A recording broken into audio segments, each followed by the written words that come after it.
Good evening বন্ধুরা। আজ হলো 30 জানুয়ারি শুক্রবার। আজকের বরাক উপত্যকা তথা আসামের শ্রীভূমি, শিলচর, হাইলাকান্দি এবং ভারতের বিভিন্ন প্রান্তের আজকের সন্ধ্যার বিশেষ বিশেষ খবরগুলি হল: এসআর প্রক্রিয়ায় বৈধ ভোটারদের নাম কর্তনের অভিযোগ তুলে বৃহস্পতিবার পথে নামেন কংগ্রেসের জেলা কমিটির কর্তারা। দলীয় কার্যালয় থেকে প্রতিবাদী মিছিলের মাধ্যমে জেলা নির্বাচন আধিকারিক কার্যালয়ে উপস্থিত হয়ে বিভাগীয় কর্তার হাতে স্মারকপত্র তুলে দেন দলের কর্মকর্তারা। কোনোভাবেই বৈধ ভোটারদের নাম কর্তন করা চলবে না বলে হুমকি দেন তৃণমূলের জেলা কার্যকরী সভাপতি পরিমল রায়। বৃহস্পতিবার তৃণমূল কংগ্রেসের প্রতিবাদী মিছিলে কেঁপে উঠে শ্রীভূমি জেলা সদর মেনরোডস্থিত কার্যালয় থেকে হাতে প্ল্যাকার্ড ব্যানার নিয়ে সবাই জেলা নির্বাচন আধিকারিকের কার্যালয়ের সামনে উপস্থিত হয়ে প্রতিবাদ সাব্যস্ত করেন। তৃণমূল কংগ্রেসের কার্যকরী সভাপতি পরিমল রায় বলেন, অসমে চলমান বিশেষ ভোটার তালিকা সংশোধন প্রক্রিয়া নিয়ে গুরুতর ও উদ্বেগজনক অনিয়মের অভিযোগ সামনে এসেছে। খসড়া ভোটার তালিকা প্রকাশের পর দেখা যাচ্ছে হাজার হাজার বৈধ ভোটার ইতিমধ্যেই সংশ্লিষ্ট কর্তৃপক্ষের সামনে হাজির হয়ে প্রয়োজনীয় বৈধ নথিপত্র জমা দিয়েছেন। তাদের নাম মুছে ফেলার উদ্দেশ্যে তৃতীয় পক্ষের তরফে ফর্ম 7-এর মাধ্যমে আবেদন দাখিল করা হয়েছে। নির্বাচন সংক্রান্ত বিধি অনুযায়ী কোনো ব্যক্তির নাম ভোটার তালিকা থেকে বাদ দেওয়ার জন্য ফর্ম 7-এ জমা দিলে অভিযোগকারীকে বাধ্যতামূলকভাবে নিজের এপিক নম্বর, সম্পূর্ণ ঠিকানা ও যোগাযোগের তথ্য দিতে হয় এবং শুনানির সময় সশরীরে উপস্থিত থাকতে হয়। কিন্তু বাস্তবে দেখা যাচ্ছে হাজার হাজার ক্ষেত্রে এই নিয়ম সম্পূর্ণভাবে লঙ্ঘিত হচ্ছে বলে অভিযোগ করেন পরিমল বাবু। বলেন, প্রকৃত ও বৈধ ভোটারদের বারবার বিডিও বা সংশ্লিষ্ট কর্তৃপক্ষের সামনে শুনানির জন্য ডাকা হচ্ছে। অধিকাংশ ক্ষেত্রেই অভিযোগকারীরা হয় শুনানিতে অনুপস্থিত থাকছেন, নয়তো তাদের পরিচয় ভুয়ো, অসম্পূর্ণ বা অস্তিত্বহীন। তাছাড়া অভিযোগকারীদের অনুপস্থিতি সত্ত্বেও শুনানি প্রক্রিয়া চালিয়ে যাওয়া হচ্ছে, যার ফলে নিরীহ ভোটারদের চরম হয়রানি ও মানসিক চাপের মুখে পড়তে হচ্ছে। তাছাড়া এ ধরনের মিথ্যা ও ভিত্তিহীন অভিযোগ ভারতীয় জনপ্রতিনিধিত্ব আইন 1950-এর 31 ধারার অধীনে একটি গুরুতর অপরাধ, যার জন্য দোষীদের বিরুদ্ধে মামলা, কারাদণ্ড ও জরিমানার বিধান রয়েছে বলে জানান তৃণমূল কংগ্রেসের কার্যকরী সভাপতি পরিমল রায়। 2026 সালের বিধানসভা নির্বাচনে কাটিগড়া বিধানসভা কেন্দ্রের বিজেপি প্রার্থিত্ব প্রত্যাশীদের তালিকায় যুক্ত হল নতুন নাম। পশ্চিম কাটিগড়ার জালালপুরের যুবনেতা নীলেন্দু দাস আনুষ্ঠানিকভাবে বিজেপির টিকিটের জন্য আবেদন করেছেন। MBA ডিগ্রিধারী নীলেন্দু বিজেপি তফসিলি মোর্চার কাছাড় জেলা সাধারণ সম্পাদকের দায়িত্বে রয়েছেন। তিনি রাষ্ট্রীয় স্বয়ংসেবক সংঘের দীর্ঘদিনের স্বয়ংসেবক। অনেকের মতে সম্ভবত এই প্রথম সংঘঘনিষ্ঠ কোনো যুবনেতা কাটিগড়া আসনে বিজেপির প্রার্থিত্বের দাবি জানালেন। নতুন পেনশন স্কিম NPS বাতিল করে পুরনো পেনশন স্কিম OPS চালুর দাবিতে আগামী 1 ফেব্রুয়ারি ব্ল্যাক ডে পালন করবে হাইলাকান্দি জেলা কর্মচারী পরিষদ। একই দিনে দাবির সমর্থনে একটি বাইক র্যালিও আয়োজন করা হবে। হাইলাকান্দি জেলা কর্মচারী পরিষদের পক্ষ থেকে জানানো হয়েছে, সৌদ অসম কর্মচারী পরিষদের কেন্দ্রীয় কমিটির সিদ্ধান্ত অনুযায়ী এই কর্মসূচি গ্রহণ করা হয়েছে। রাজ্য সরকারি কর্মচারীদের দীর্ঘদিনের দাবি পূরণের লক্ষ্যে এই আন্দোলন কর্মসূচি নেওয়া হয়েছে বলে সংগঠন সূত্রে জানা গেছে। এ বিষয়ে জেলায়ুক্তকে লিখিতভাবে অবহিত করেছে পরিষদের সাধারণ সম্পাদক কানুচন্দ্র দাস। কর্মসূচি সফল করতে জেলার সকল সরকারি কর্মচারীদের অংশগ্রহণের আহ্বান জানানো হয়েছে। দুর্নীতি, অপশাসন থেকে মুক্তি পেতে চাইছেন রাজ্যের মানুষ। ফলে আসন্ন বিধানসভা নির্বাচনে বিজেপিকে বিদায় জানাবেন অসমবাসী। নির্বাচনের পরই কংগ্রেসের নেতৃত্বে গঠিত হবে এক নতুন অসম।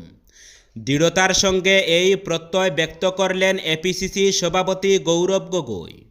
বৃহস্পতিবার শিলচর ইন্দিরা ভবন প্রাঙ্গণে দাঁড়িয়ে গৌরব গগৈ বলেন, নতুন সুন্দর অসম গড়বে কংগ্রেস সরকার। মিত্রজোটগুলির সঙ্গে আসন সমঝোতা করে নির্বাচনী ময়দানে অবতীর্ণ হওয়ার কৌশল রচনা করা হয়েছে। দুদিনের বরাক সফর সেরে গুয়াহাটি ফেরার আগে বৃহস্পতিবার কংগ্রেস কার্যকর্তাদের সঙ্গে বৈঠক করেন গৌরব গগৈ। বৈঠকে দলকে শক্তবিতের উপর দাঁড় করানোর জন্য কর্মীদের নির্দেশ দেন তিনি। এরপর সাংবাদিকদের মুখোমুখি হয়ে তিনি বলেন, রাজ্যে কংগ্রেসের স্থিতি অনেক মজবুত হয়েছে। অপরদিকে আসন জোটে বন্দী শাসক দল, ফলে এবার বিজেপির বিদায়ের পালা। শাসক জোটের আসন জোটের প্রসঙ্গ তুলেই কংগ্রেসের স্থিতি শক্তিশালী বলে বর্ণনা করেন গৌরব। তার কথায় শাসক দলের বড় শক্তি বিজেপিতে রয়েছে হিমন্ত সর্বানন্দ লবি।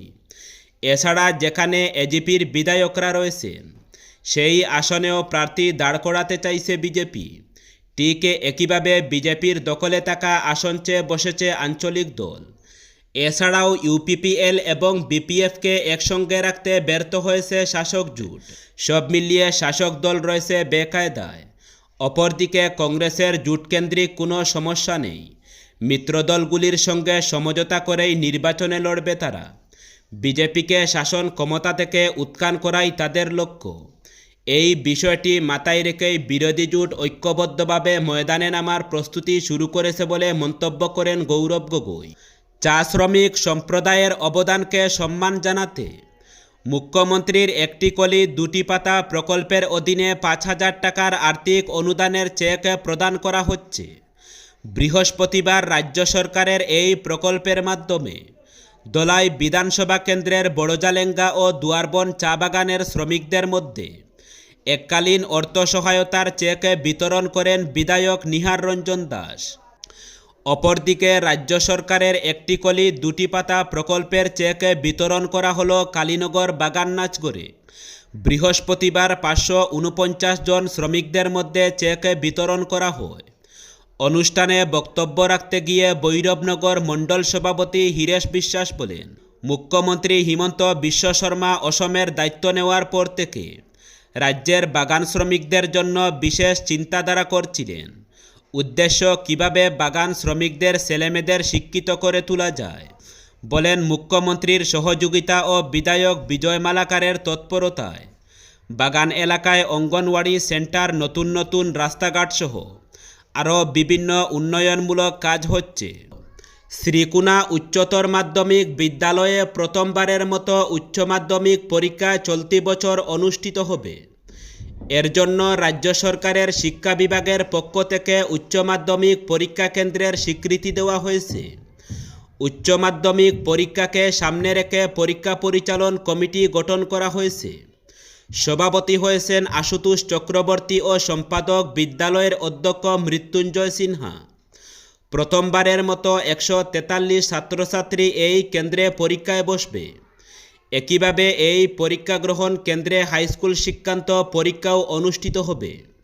মোটে 762 পড়ুয়া পরীক্ষায় বসবে। এই কেন্দ্রে নতুন করে সামিল হয়েছে শালচাপড়া হাজী মস্কন্দর আলী হাই স্কুল। এর আগে শালচাপড়ার স্কুলটির পরীক্ষা কেন্দ্র ছিল কাটাখালে। নির্মাণ কাজে 50% স্থানীয় শ্রমিক বাধ্যতামূলক, বললেন মুখ্যমন্ত্রী ডক্টর হিমন্ত বিশ্ব শর্মা।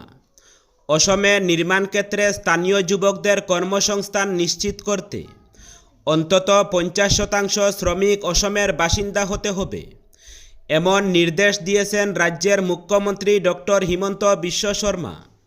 গুয়াহাটিতে রাজ্যের বিভিন্ন সরকারি ও বেসরকারি নির্মাণ সংস্থার সঙ্গে এক বিশেষ বৈঠকে তিনি এই সিদ্ধান্তের কথা জানান। মুখ্যমন্ত্রী বলেন, বর্তমানে বহু নির্মাণ প্রকল্পে বাইরের শ্রমিকদের, বিশেষ করে তথাকথিত মিয়া সম্প্রদায়ের শ্রমিকদের সংখ্যা তুলনামূলকভাবে বেশি। তার বক্তব্য, আমরা চাই এই কাজের সুযোগ অসমের স্থানীয় যুবক যুবতীদের দেওয়া হোক। নির্মাণ সংস্থাগুলিকে স্পষ্ট করে বলা হয়েছে কমপক্ষে 50% কর্মী যেন স্থানীয় হয়। 26 বিধানসভা নির্বাচনকে সামনে রেখে শ্রীভূমি জেলার রামকৃষ্ণনগর বিধানসভা কেন্দ্র থেকে বিজেপির টিকিট চেয়ে আনুষ্ঠানিকভাবে আবেদন করলেন অমৃতলাল চৌধুরী। বুধবার শ্রীভূমি জেলা বিজেপির সভাপতি সঞ্জীব বণিকের হাতে নিজের দাবিপত্র তুলে দেন তিনি। আবেদনপত্রে অমৃতলাল চৌধুরী নিজেকে একজন অভিজ্ঞ প্রশাসনিক আধিকারিক ও সক্রিয় সমাজকর্মী হিসাবে তুলে ধরেছেন। করিমগঞ্জ কলেজ থেকে বিকম পাশ করার পর দীর্ঘদিন সরকারি পরিষেবায় যুক্ত ছিলেন তিনি। অবসরপ্রাপ্ত সরকারি বিডিও হিসাবে প্রশাসনিক অভিজ্ঞতাকে জনস্বার্থে কাজে লাগানোর লক্ষ্যেই তিনি সক্রিয় রাজনীতিতে আসতে চান বলে দাবিপত্রে উল্লেখ করেছেন। সাইবার প্রতারণার জাল বিস্তার এবং নিজ দেশের নাগরিকদের হত্যার দায়ে নজিরবিহীন কঠোর শাস্তি দিল চীন। মায়ানমারের উত্তরাঞ্চলে সক্রিয় কুখ্যাত স্ক্যাম সিন্ডিকেটের সঙ্গে জড়িত 11 জনকে মৃত্যুদণ্ড দেওয়া হয়েছে। একই সঙ্গে আরও 23 জন অপরাধীকে 5 বছর থেকে শুরু করে যাবজ্জীবন কারাদণ্ড দিয়েছে চীন আদালত। চীনা রাষ্ট্রীয় সংবাদ মাধ্যমের রিপোর্ট অনুযায়ী দণ্ডিতরা ইচ্ছাকৃত নরহত্যা, শারীরিক নির্যাতন, বেআইনি আটক, বড় আকারের প্রতারণা এবং অবৈধ ক্যাসিনো পরিচালনার সঙ্গে যুক্ত ছিল। চীনের সুপ্রিমো পিপলস কোর্ট তাদের অপরাধকে অত্যন্ত জঘন্য বলে অভিহিত করেছে এবং জানিয়েছে এই অপরাধের ভয়াবহতা মৃত্যুদণ্ডকেই অনিবার্য করে তুলেছে। তামিলনাড়ুতে আত্মঘাতী উদারবন আয়নাছড়া চা বাগানের যুবক সানু তাঁতির কাফনবন্দি লাশ বৃহস্পতিবার কুম্বিগ্রাম বিমানবন্দরে পৌঁছার পর তা সমঝে নেন পরিবারের লোকেরা। এদিন বিকাল 3টায় বিমানবন্দরে এসে পৌঁছায় কাফনবন্দি লাশ। পরিবারের লোকেরা জানান, রাজ্যের মুখ্যমন্ত্রী শ্রদ্ধাঞ্জলি অ্যাপ চালু করায় আজ তারা সানুর মৃতদেহ নিয়ে আসতে পেরেছেন। এর জন্য মুখ্যমন্ত্রীকে ধন্যবাদ জানান তারা। সোমবার রাতে 10টা নাগাদ সানুর বন্ধুরা তার পরিবারের লোকেদের জানান, সানু তার বাড়াগড়ে গলায় ফাঁস লাগিয়ে আত্মঘাতী হয়েছেন। মঙ্গলবার তারা ভারতীয় চা মজদুর সংঘের সাধারণ সম্পাদক কাঞ্চন সিং কুর্মির সঙ্গে যোগাযোগ করলে তিনি শ্রদ্ধাঞ্জলি অ্যাপের কর্মকর্তাদের সঙ্গে যোগাযোগ করে সানুর পরিবারের সব নথিপত্র পাঠানোর ব্যবস্থা করেন, যার ফলে বৃহস্পতিবার কুম্বিগ্রাম বিমানবন্দরে নিয়ে আসা হয় মৃতদেহ। বিমানবন্দর থেকে পরিবারের লোকেরা মৃতদেহ সমঝে আয়নাছড়া চা বাগানে নিয়ে যান।